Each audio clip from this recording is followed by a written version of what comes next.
So I need everybody on their feet, and we're going to give a big round of applause for Adam Schwab. Come on.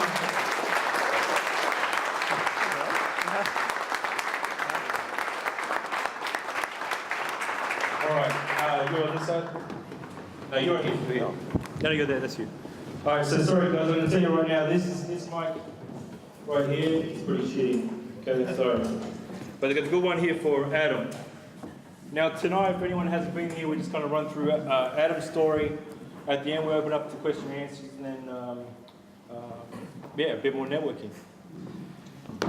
So, Adam. G'day. Let's go back tonight. I want to go back because your history is not the typical history we usually have up here with the startup guys. There's no tech background, no marketing background. You're a lawyer. Is that correct? I was very briefly for about this is a good microphone for about almost 2 years, yep. and paralegal a bit before that, but didn't practice for long. No. No. No. Right. And you were you specialised in mergers and acquisitions. So I'm going to pick on you about this tonight. And I think that's why a lot of us are here to hear how you've managed to get some of these businesses. I was talking to a guy just before, and he said that Kudos was meant to sell for 80 million or something like that. And you, I don't know how much you bought that one for, but I'm guessing. No, we paid less than 80. I think that was on sale during the height of probably the group buying hysteria, and it went for about a month.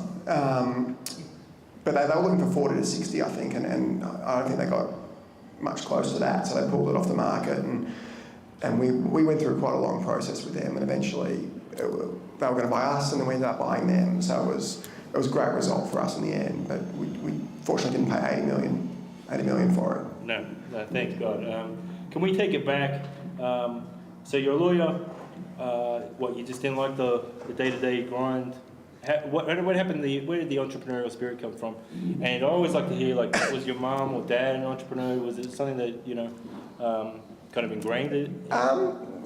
My dad was a builder, so in a sense, builders are probably their own small business. So they had a bit of entrepreneurial sort of spirit there. But I think I was always sort of ingrained to become a professional in a way. I studied law and did law, and there would have been a degree of disappointment when I said, I'm not doing law anymore. We're starting effectively an apartments business. So it wasn't overly glamorous, and not like family didn't support it, but it's quite different to sort of everything we'd done previously. So ultimately, when we started our first business, which was essentially a backpacker apartment business, I took a leave of absence from Freehills. So in terms of risk, it wasn't hugely risky because it could have always gone back if things went badly. Fortunately, it didn't, and after a couple of months, I sort of told them probably not going to come back, and they didn't seem overly disappointed. But was this the guy that you built every kind of, like, he's been your partner for, this is a different guy? Same guy. So me and a school friend called Jeremy, we started our first business, which was a backpacker apartments business. So we actually, I got the idea from an old girlfriend who had a friend from Scotland, and they were paying $150 per person for this crappy apartment in Grey Street. We thought, we can do better than that. So we literally rented an apartment, and I drove around with my dad's trailer and literally a place just next door, and bought a fridge for $40 and bought all this crappy furniture and put it in this apartment. We went around and put posters up in internet cafes. So it was pretty basic. And we rented it out and had a pretty good margin, and we thought, well, we can probably replicate this. If we do it once, why can't we do it 5 or 10 times? So we just sort of rolled that out. And then we sort of realised backpacker apartments may not be the most sustainable business, so we pivoted across to corporate apartments. So we deal with people wanting sort of 2, 3, 6, 12-month stays in apartments. So we sort of just made a business. We didn't have much capital. I think we started with maybe $70,000 we'd saved up. So it was a business that we could start with minimal capital. As a result, it had pretty small barriers as well. Does it really kind of piss you off when you see businesses like Airbnb and stays that if you would have stuck and kind of maybe pivoted in that same kind of space, what could have happened? I look at Airbnb and think what an amazing business, and would have been great to have thought of that. But I think if you look at there's a pretty big advantage in having a business starting off from the valley with some pretty big VC backing like Airbnb had. I doubt you could do that anywhere else. And the publicity you can get. And I guess Groupon's a great example of that. Eric Lefkowski started Groupon.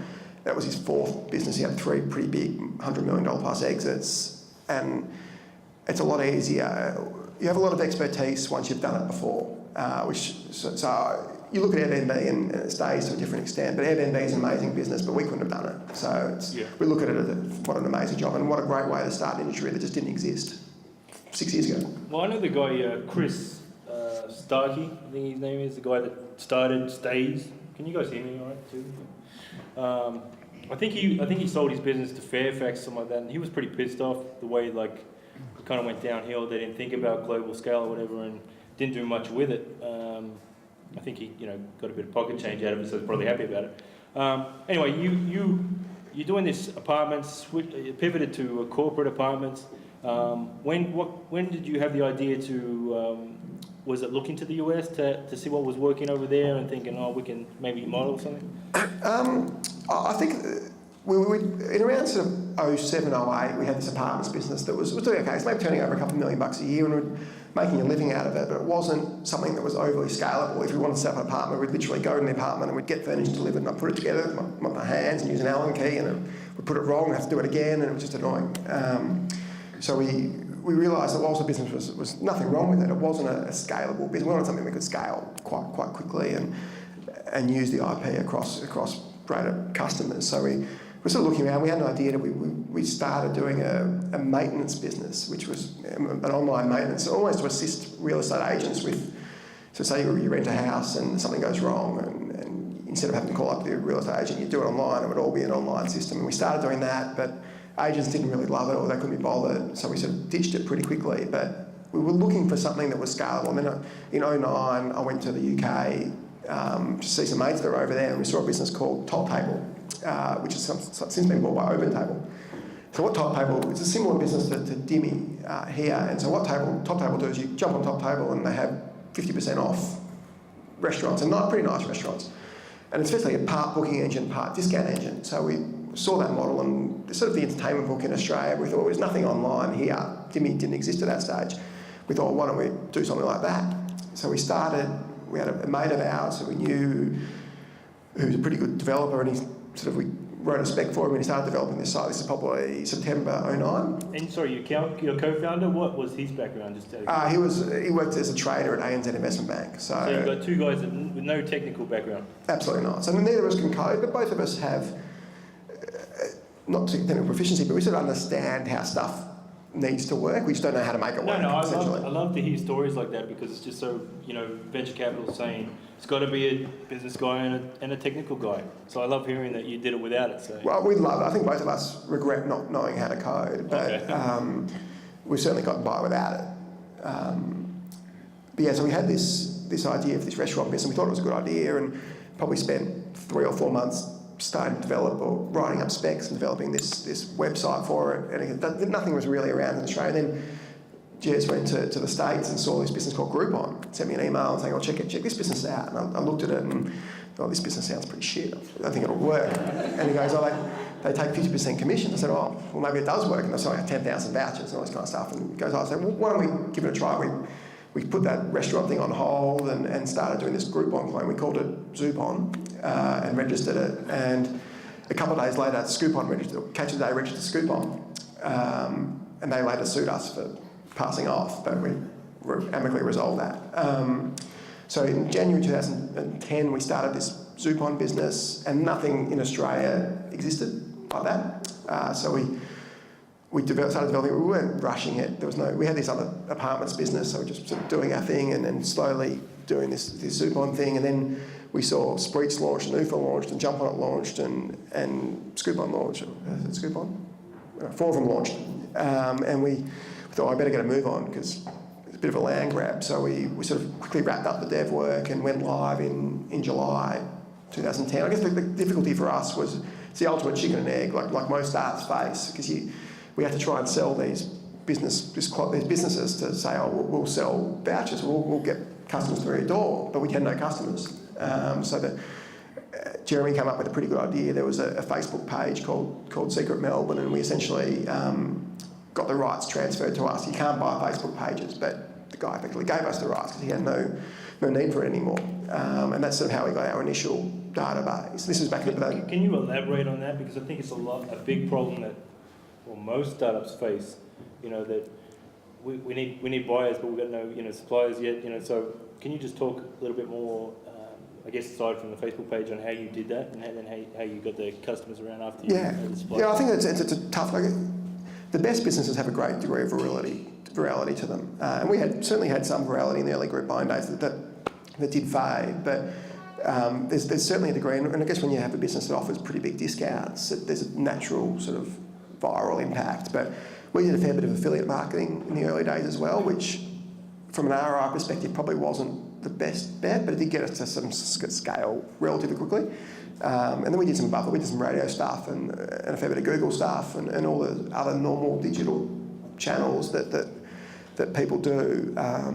But we had a pretty generous referral scheme. We had an initial referral scheme where if you bought a voucher from our site, say I referred you to our site and you bought a $100 voucher, the referrer would get $10 credit. So it was a very generous referrer scheme, getting 10% of whatever the referee purchased. So if you bought a $2,000 holiday, it's $200 credit. So it was a pretty good referral scheme, and we found that by far our best customers are people who have been referred. All right. Largely due to the trust aspect to it, because there's certainly with e-commerce there's a big degree of mistrust. People generally don't trust the site if they haven't heard from, especially an older generation. And we have especially for our travel website, a lot of older people purchase from us. So it's one of the big challenges for us throughout our journey has been getting people to trust us. And it happens once they buy once and have a good experience, but if they have a bad experience or just simply don't trust us from the get-go, it is a difficult sell because you're not speaking to somebody.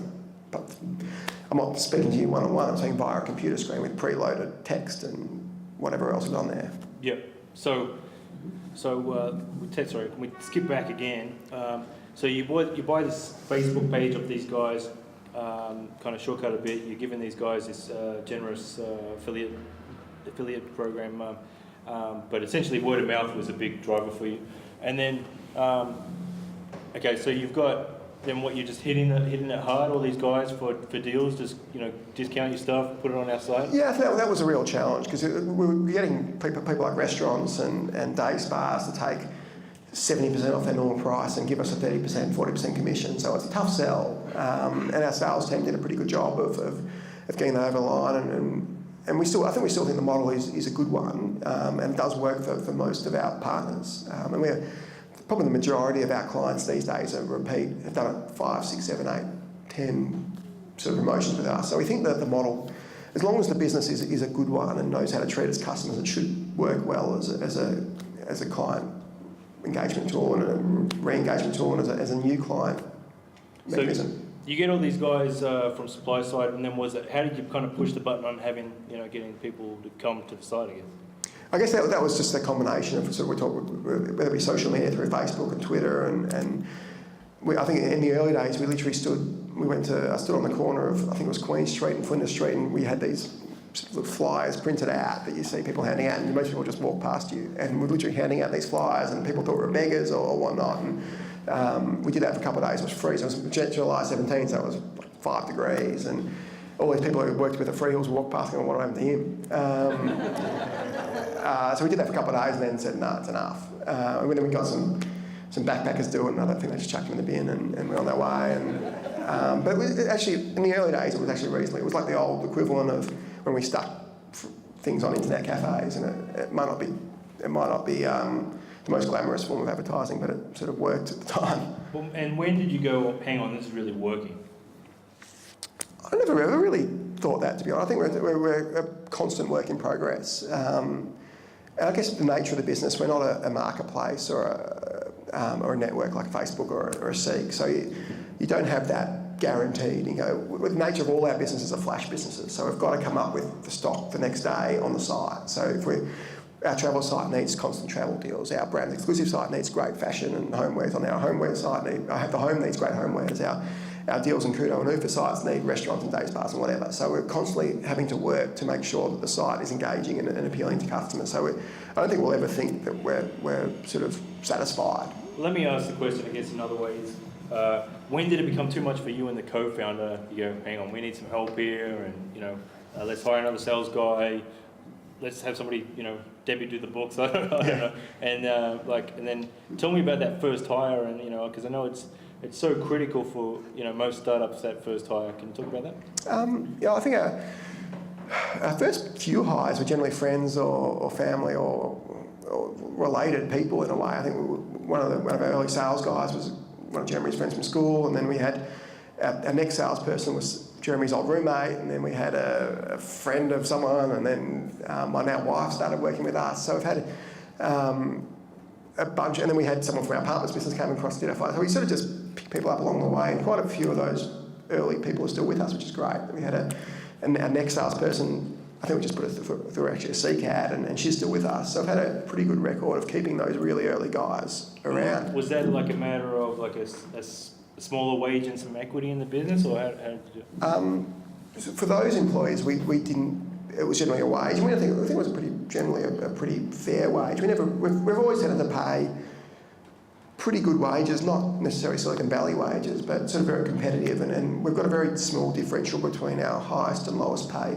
person. It's sort of always been that way. So our support people don't earn that much less than our sales people versus our content people. It's pretty, although even the managers, it's pretty closely matched. And as managers, we've never taken particularly big salaries. We didn't take salaries at all for the first few years, and now we take pretty meagre salaries. Sure. It's just curious because US startup, it's like, how much equity do I get? Yeah. If I'm joining the business, I want to know how much equity I get and the salary, and then I'm coming on board. So this was deals.com.au we're talking about now. When did it come to the ability to?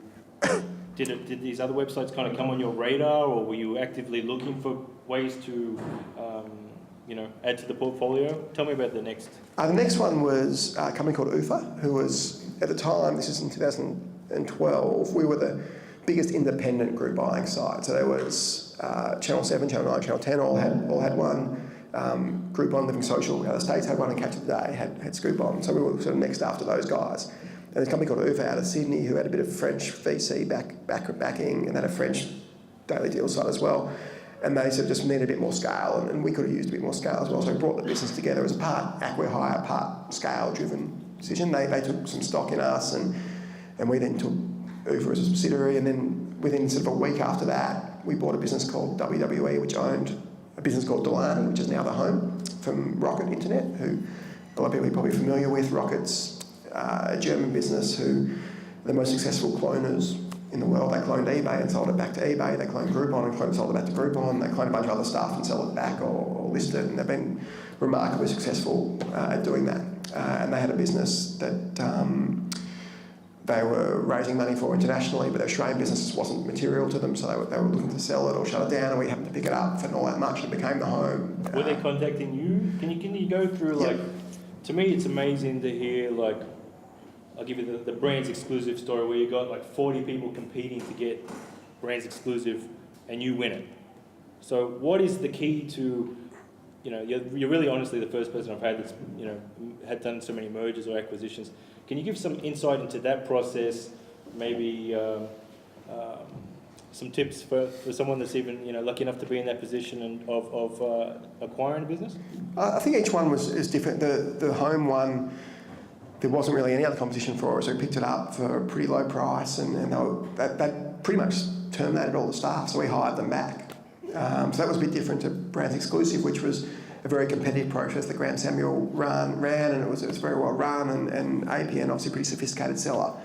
So that was I think it was about a 3-stage process, so I think people put their bids in, or their initial interest in, then put an indicative price in, and there was DD, and we did mutual DD because it was largely a stock-for-stock offer. So APN, most of the consideration was we gave APN shares in Aussie Commerce, or deals.com is the entity's name. So I think what clinched probably, APN would be better to answer this than me, but I think the main difference with us versus especially everyone else who bid for it is we moved pretty quickly, and I think we were pretty honest with what we said. From day one, we were always pretty upfront with them, and we moved every deadline we met. Yet all the other businesses who were bidding, and often were pretty big businesses, generally tend to miss those deadlines. So there'd be a deadline for putting an indicative bid, and we put it in, nobody else would. And then there'd be a second deadline, and we put it in, nobody else would. So I think it showed a bit of faith that we were pretty keen to follow through in the process. And in the end, I don't think our bid was necessarily the highest. I think they just had the most confidence in us to do the right thing by them, and I think had some confidence in our business to give a good return to them. And is that from your business perspective a matter of seeing the value in the brand? Like, obviously it's a business that they're selling it because it's losing money, or it's not what it was 3 years ago. What is going through your head when you come across a business like that? Yeah, that was brand exclusive was an interesting one, because you're right, it wasn't making money at the time, but we liked it for a couple of reasons. One of the key reasons was they had a good number of members that were unique to us, and these days it's e-commerce is actually quite mature, and finding unique members is difficult. It can be quite expensive some business pay upwards of $200 for an active member, so it's not cheap to get members, and they had about an 80% unique membership base to us, so that was a really good opportunity for us to expand our reach. They didn't do stuff that we do well, so they didn't do travel at all, but they're very good in product, and they had a very synergistic homewares business, so there was some really nice commercial fits between us. We want to try and get some of the brand's exclusive fashion brands on our other sites, and we want to run some of our travel products on the brand's exclusive site, so there was some, hopefully, a good chance for us to do that. We haven't done it yet because we haven't integrated our back-end platforms yet, because we're bringing the brand's exclusive platform onto ours. That's about a 3 to 4 month process, which is about halfway through. But so that was probably the two major drivers for us. And just getting some great talent on board, and also they've got a warehouse and some logistics in place that we didn't have particularly down pat. So there was quite a few, both revenue and expense side synergies from the deal, and we don't think the price was over the top. So it was, like anything, we deliberated and gave it some really good thought and did some detailed DD, but there's always a bit of a leap of faith with these things, and I guess we'll find out in a year's time if it was a good one or not. Well, yeah, imagine if they're getting quite a bit of equity in your own business, you're putting a lot on the line, right, to turn these businesses around, and when you bring them in-house, right? Absolutely. I think we certainly want to grow organically, and we do, but we've also proven to be pretty good integrators of businesses. So we've done it before, and once you've done it 3 or 4 times, you get not so much good at it, but you sort of know the mistakes you're likely to make and can avoid. So it's, again, the jury's still very much still out on Beck. So far it's been pretty good, and the team's doing a really good job, but we've always got a lot of work to do to completely integrate it with the business and just make sure all the team stays around, because there's some good people there, and like any time when you merge, the people situation is one of the most difficult, because people generally don't have as much confidence as they did previously, because simply a new owner, things change. So one of our, I guess, big jobs is trying to make sure people trust us that we're going to do the right thing by them, and that's not always easy for someone who has never met you before. Sure. Well, you touched on this, so I'm going to ask mistakes. I think there's a big amount of learning, hearing how people stuff things up, and I know that with your business, stuffing things up can mean getting stuck with a container full of whatever it is. Can you talk about some of those things? Unfortunately, we tend to not buy stock, largely because of what you said. So often the businesses that do buy stock tend to have these big write-offs sort of once a year. So we try to avoid. We do buy the very occasional thing, but generally we will run a campaign, and then we'll send a purchase order to the supplier, and they'll send the stock out to our warehouse or to the customers direct. So we tend to avoid doing that. There's certainly been plenty of mistakes we've made along the way, but most of them have been probably not massive mistakes. I mean, just a myriad of really small mistakes that I think we're always trying to not make them more than once, and it doesn't always happen. But I think every day we make mistakes, and I make mistakes, and people make mistakes, but hopefully they aren't particularly massive ones. Well, if you were sitting in the crowd right now, what would be some advice? This is before you started. What would be some of the advice you would give to yourself? Don't know. Give me another question. I'll come back to it. If you were, let's say, there's one of these guys that are starting out, or they just raised a little bit of money, what would be your advice? Or there's a lot of entrepreneurs that are thinking about making the leap and didn't take the year off to be able to come back to the job. What is some of your advice getting started in the startup world? That's pretty broad, isn't it? Yeah, I'm just trying. I guess very much depends on what the business is. So I guess our expertise, if it is called expertise, is probably in the e-commerce flash side of things, and it's very different to a marketplace or to a services business. I'm probably not really qualified to give advice to a lot of people in this room who are doing stuff far more complex than what I understand. But I think there is a degree of backing yourself in, and if you've got an idea, you probably sort of like the analogy of seeing a girl across the room at a bar, where you can always, if you get knocked back, at least you've had a crack. So I guess the same thing with business, you might as well have a crack and fail. Certainly in the States, probably less so in Australia, but certainly in the States, VC almost prefer people to fail because they've done it before, rather than in Australia where there is still a little bit of a stigma attached, probably unfairly. But I'd certainly suggest, if you've got an idea, just give it a go.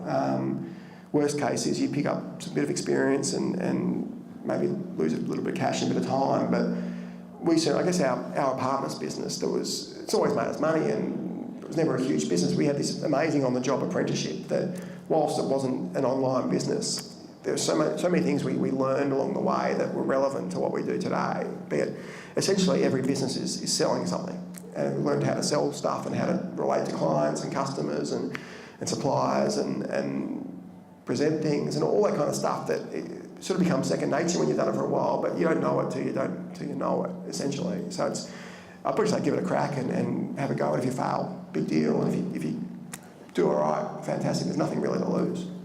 Well, yeah, I mean, there certainly is, you got to wear a few hats when you've got your own business. What's next for Aussie commerce?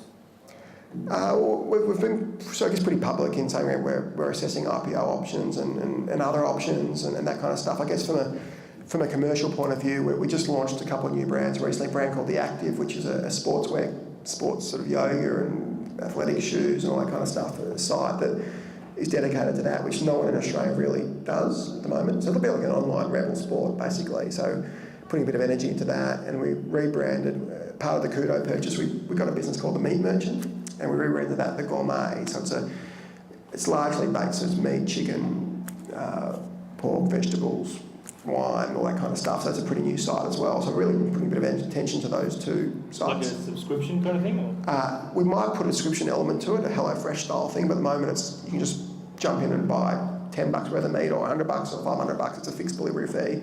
It's sort of chef's hat restaurant quality style meat, same suppliers, and gets delivered to your door in a nice box sort of thing. And it's been shown sort of growing 100% growth week on week in the last couple of months, which has been nice. So we think there's some organic growth to be had from leveraging our subscriber base to different verticals that either no one does in Australia or no one does particularly well.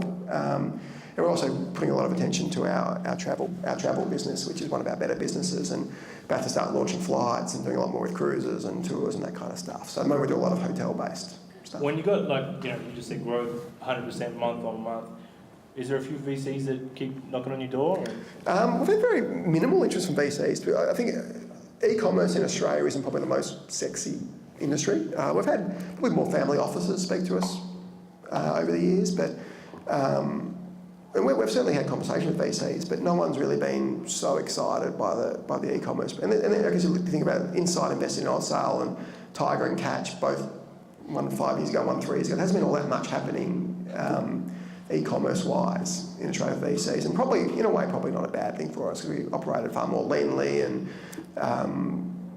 I guess we had a real focus on ROI from day one, on profitability from day one, rather than being able to spend money that was sort of given to you. So.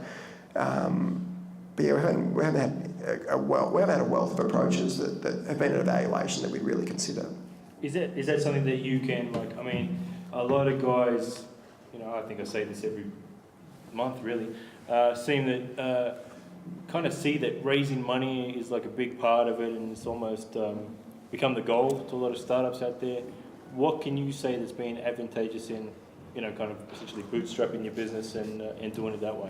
I think one of the real advantages for us in being able to bootstrap is we had a business that had negative working capital. So we'd sell vouchers to a restaurant, but we wouldn't pay the restaurant all up front. We'd pay them across the validity of the deal. So you have this sort of working capital float, a bit like American Express had in the early days, that gives you this sort of working capital base that you don't need from a.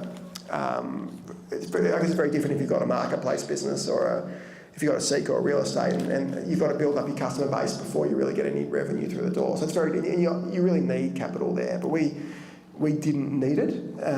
We used a bit of our own. We had $1 million of our own cash from a previous business that we could use to bootstrap this one. So it's not as if we had nothing, but we didn't need to raise 10 or 15 Series A, Series B like a marketplace or a services business may need to. So I think it very much depends on what kind of business, what kind of startup you've got. So I think everybody would rather, in a way, keep as much equity for themselves as they can, but if you can get a great valuation at a seed or Series A level, why not? Yep, and is there any consideration to moving outside of Australia, or is it just too much to be done here? We sell in New Zealand. We've done a few things in UK and US, but I think there's still a pretty big market in Australia to exploit. But I think it's a good question and something we really are looking at. And a lot of the great online business in Australia, SEEKs, your iProperties, your iCars, they won't say they're great yet, but they're on the way. They've got some pretty good overseas businesses, and probably SEEK's been one of Australia's best performing overseas businesses out of any business outside some of the big miners. So it's I think it can be done if you've got the right structures in place, but we're probably not quite at that stage to be able to invest too heavily overseas yet. Well, thank you for mentioning SEEK. They're coming in June, so thanks for that. Look, I'm gonna open it up for a few questions, if you don't mind. Yeah. Who's got some questions here for Adam? Here we go. Come on. Adam, you mentioned, I guess, all of the different categories that you've got. I mean, what hope is there for e-commerce and, I guess, the bricks and mortar, traditional bricks and mortar, like DJs? I guess you mentioned Rebel and some of the other guys like Coles and Woolies. I mean, where's the comparison and the competition with those guys, and are they actually going to step up to the plate when it comes to selling online? Can you recap that too for the audience? I guess a question about how does bricks and mortar compare to online. It's a question we get asked it's a good question. It's a question we get asked pretty often, but I guess to me, bricks and mortar have a massive advantage over online. They've got a great trusted brand, I think we referred to earlier, and B, they've got one of our biggest difficulties with products is shipping. And having to pay for shipping out, and Australia's a really expensive place to ship unless you catch it a day or on sale. So that's two pretty critical advantages that offline or omnichannel, whatever you want to call it, have over us. And I think that if you look at the story in the States, how well a lot of their bricks and mortar type businesses are doing online, it really can be done and can be done really well.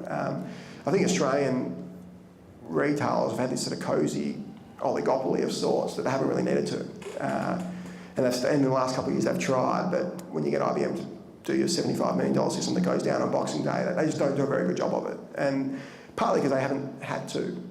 So there hasn't been any knife to throat style concern that a lot of our contemporaries have had in the online game. So they may get it right eventually, but it probably won't be till they really have to. And at this stage they probably haven't really had to, and the shareholders seem to be pretty understanding. Or just sell. This more, here we go. Yes. Do you worry about, and if so, how do you differentiate your brand from others that are doing similar things? That's a really good question. I think it was really difficult in the early days to differentiate from some of our competitors in group buying, especially because we all sold very similar stuff and our sites all looked pretty similar and essentially did the same thing. I think one area that we could differentiate ourselves a bit was in customer service, and I guess being bootstrapped and everybody in the same office, and the customer service guys were sitting 5 metres from me, and I would do customer service often, and we had a real sort of emphasis on treating the customer really well that some of our competitors didn't have, because either they didn't really care or they had other priorities or they just forgot about it. So that was one area we could. But I think the other area we've really been able to excel is we can be a lot more innovative than some of our competitors, and we've launched different verticals and created new things. One example, we created for our travel deals, we created a deals booking guarantee. So people bought a voucher, they can get that booking date in the first couple of weeks, you get a refund. And eventually all our competitors copied us, but that was a real point of difference. So I guess where we could differentiate was in creating new things and doing new stuff, and just treating customers well. From a technology perspective, it was always hard for us to compete with a Groupon who has a $100 million tech budget out of the States, or compete with a Living Social in terms of marketing budget or something like that. So we sort of knew our limitations and sort of tried to compete on ground that favoured us. And to an extent have done an okay job, but to an extent we're still always fighting some of these pretty strong competitors. Are there any businesses that are exciting you out of the States at the moment that you're looking at? Are there, like I know Catch of the Day guys have just launched their own VC fund. Are there any businesses or are you looking to kind of invest back in the startup community? Yeah, our active site came about from a guy called Dean Clark who's had a few great businesses of his own and had this great idea for a site and effectively came to us and we were basically incubating this business within our business and he's got an equity stake in that business and he's doing a fantastic job driving it where we probably wouldn't have the time or the energy to do it. He's been able to drive it like a startup within our business, which has been great. So we're always on the lookout to partner and every week having conversations with people and looking at stuff, generally Australian-based more than international, but we often looked to the US or to Europe for ideas and for inspiration into what we can do, whether we do it ourselves or partner with somebody. But we're certainly always on the lookout for bolt-ons or organic growth or full-on acquisition, depending on sort of who it is or what it is. Well, you also offer an advertising service, is that right? Off the top of my head, where you can kind of access your database? Yeah, I guess probably it's part of our local experience business. We've got a couple of million pretty engaged users, so they're happy that as long as we can offer something, a product or a service that appeals, it's something we can do in a media format as well. So we send the odd EBM for clients on a more traditional media basis rather than a voucher basis. So we do a bit of that stuff as well, but it's probably not the core of our business, but certainly an area we're trying to expand. And we've got a couple of people in a team that are dedicated to a more agency style form of marketing. Cool. Adam, congratulations on a good trip so far. One quick question. When it comes to, I guess, most of us here and most startups and entrepreneurs, they see the difficulties of managing a single organisation and their own team and maybe a tech team and a sales team.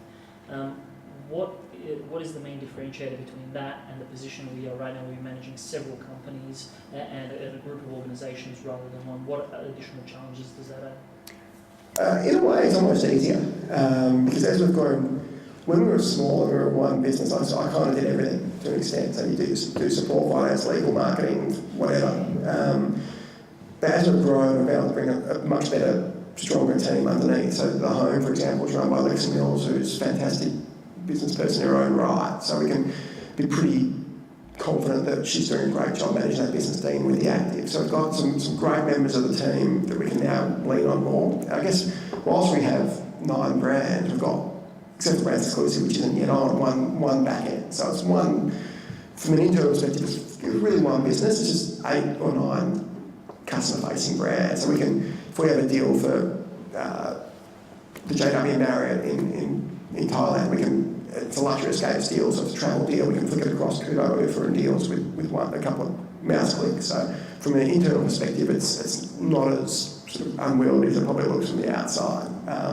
And certainly getting bigger has placed less stress on us as a management team. We're able to bring in some really good people as well, which is, you'd love to do it from day one, but you just don't have necessarily the resources to do it. But it's still a great lessening of the burden on us to get some of these fantastic people in. Is it difficult letting go of control sometimes?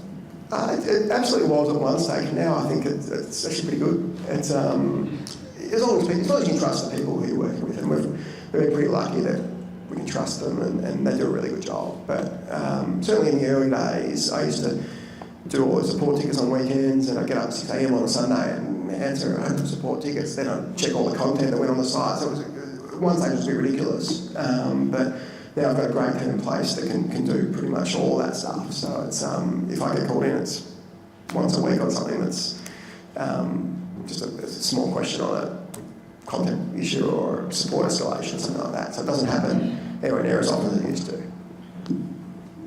Yep. Andrew? Adam's got a question. You mentioned that you want to get more into travel, and obviously you want to leverage your database, which has got a few million. How do you find now that you've got established players from the US, like Booking.com, they're really pushing pretty hard into Australia, and they've identified, you've got all these US travel sites now, Expedia, then you've got the, Webjet, you've got Jetstar, etc. and they're slowly losing their customer base through the bigger players that've got budget, as you mentioned, like that next tier. How are you going to find that, trying to push more heavily into the travel side, even though you've got that great data, I guess, given that the push from the overseas or US based sites? Good question. I think it's probably, our travel site isn't an OTA, online travel agent. We package holidays and we deal directly with hotels, and we'll generally run maybe 10 campaigns at one stage, or one or two major ones. So as opposed to Booking.com, which is obviously Priceline owned, which is an online travel agent that deals with 30,000 vendors and will offer a great price through Agoda or through Booking.com or whatnot. So we don't really consider ourselves direct competitors with those guys. What if it's had their business really hurt by Booking.com? But obviously they're still a great brand in Australia and one of the most visited sites, but they've seen their earnings drop off and had to do a lot of stuff and try and scramble. I guess the difference with us is we were always competing against those guys, be it What If, be it Booking, whatever, sort of created what we think is a bit of a unique offering.